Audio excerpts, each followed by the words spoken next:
महीने और बड़ा व्यवस्था करते थे। और फिर 1 वर्ष के बाद वो कंप्लीशन होता था, उसका समापन करते थे। 1 साल में पूरे वर्ष लगे रहते थे गति कराने। और फिर क्या करते हैं, परमात्मा कहते हैं प्रेत शिला पैजा विराजे पितरों पिंड भराई। फिर पिंड भरवा दो, पितरों की मुक्ति हो जाएगी।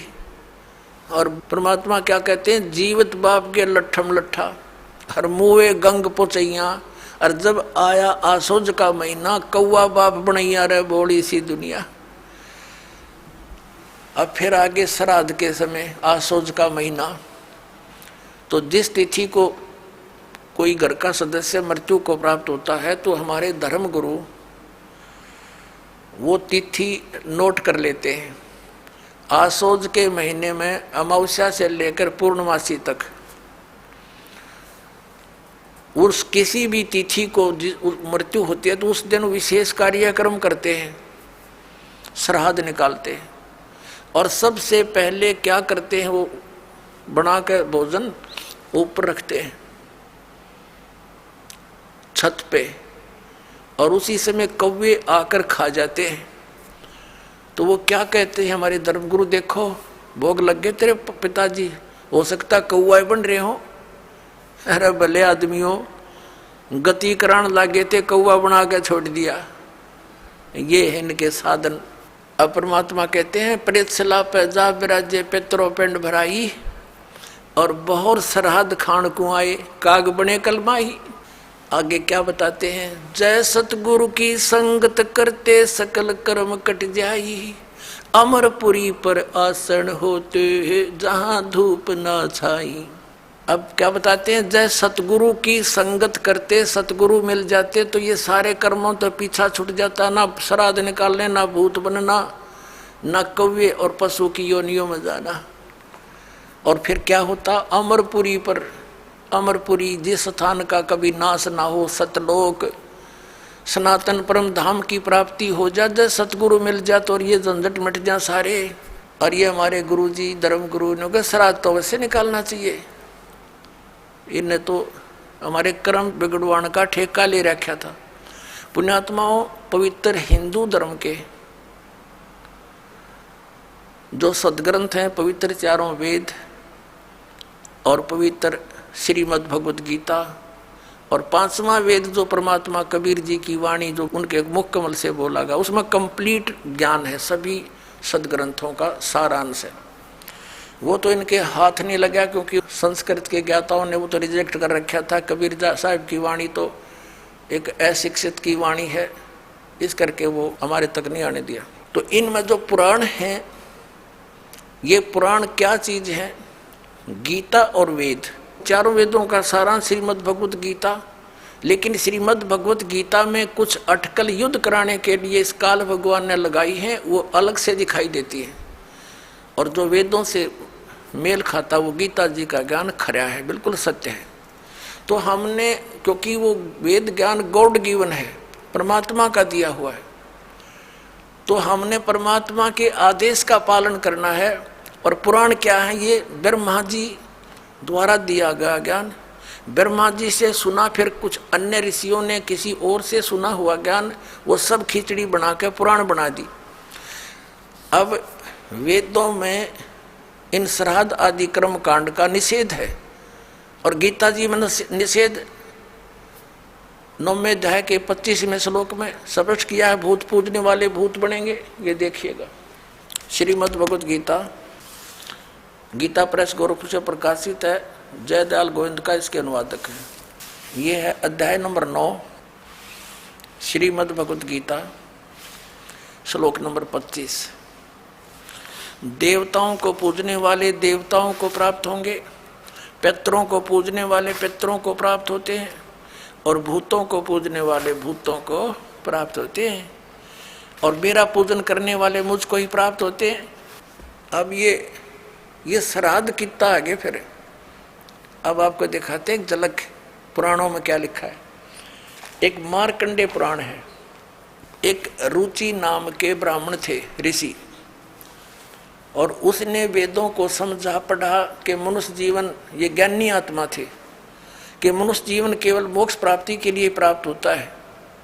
इसलिए उसने ना तो विवाह कराया, ब्रह्मचारी पद पर रहते हुए 40 वर्ष की उम्र हो गई थी और अपना जंगल में वन में रहता था, कोई मकान झोंपड़ी भी नहीं डाल रखी थी, ये सोच करके मोक्ष प्राप्ति करानी है और ना क्या संग्रह करना है, 2 दिन का जीवन है।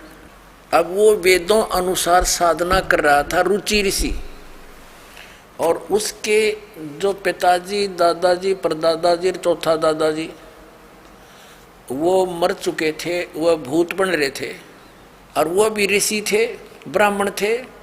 उनने भी ये कर्मकांड करे और करवाए थे तो भूता बनेंगे वह। तो वो चारों दिखाई दिए और कहा, बेटा तूने विवाह क्यों नहीं करवाया?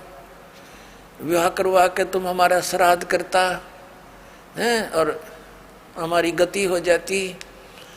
अब रुचि कहने लगा कि पितामहो, वेद में तो ये मना कर रखा है, ये श्राद्ध श्रुद्ध निकालना, ये कर्मकांड करना, ये तो मूर्खों का मार्ग है। और वो पितर भी कहते हैं, बेटा है तो ऐसा ही, इसमें कोई संदेह नहीं, मिथ्या नहीं है, सच्चाई है। लेकिन हमारा क्या होगा? अब तुम बाढ़ में जाओ, थारा क्या होगा? आप मरे, अरे पुत्र और मरवाने के लिए तैयार करे। या देखो मार्कंडेय पुराण, ये गीता प्रेस गोरखपुर से प्रकाशित है, ये गीता प्रेस गोरखपुर से प्रकाशित है। ये 242 पृष्ठ पे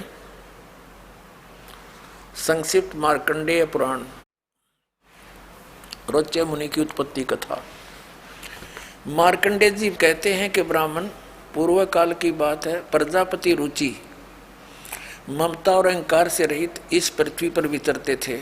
उन्हें किसी से भय नहीं था, वे बहुत कम सोते थे। उन्होंने न तो अग्नि की स्थापना की थी, न अपने लिए घर ही बना रखा था। वे एक बार भोजन करते और बिना आश्रम के ही रहते थे।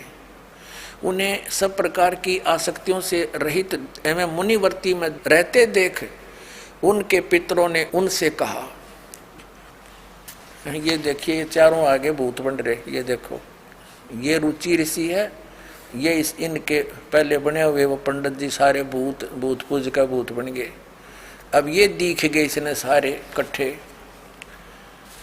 पितर बोले, बेटा विवाह स्वर्ग और अपवर्ग का हेतु होने के कारण एक पुण्यमय कार्य है। ये तो इन पितरों के वचन हैं, ये तो पितरों के वचन है जो अपनी सलाह दे रहे हैं। अब देखना, उसे तुमने क्यों नहीं किया?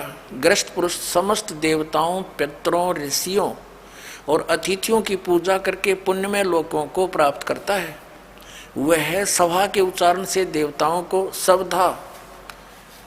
शब्द से पितरों को तथा अन्नदान, बलि, वैष्णदेव आदि से भूत आदि प्राणियों एवं अतिथियों को उनका भाग समर्पित करता है।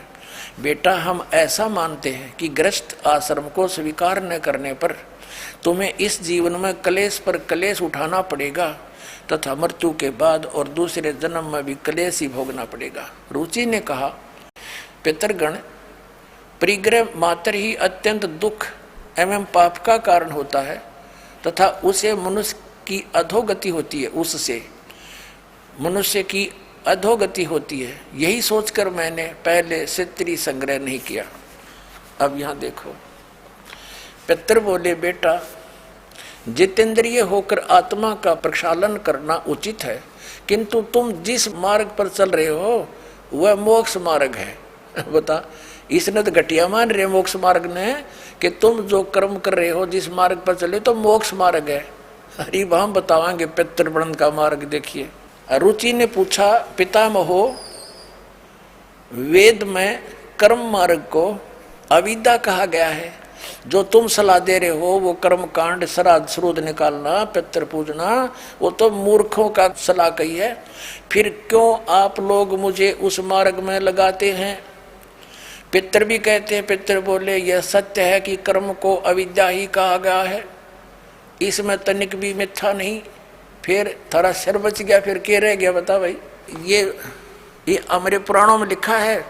अब इस बात को पितर भी मानते हैं कि आप जो साधना करें तो मोक्ष मार्ग है। और आप फिर उसको सलाह दे रहे हैं भूत पूज सरहद निकाल ब्याह करवा, और यो नरक मार्ग है।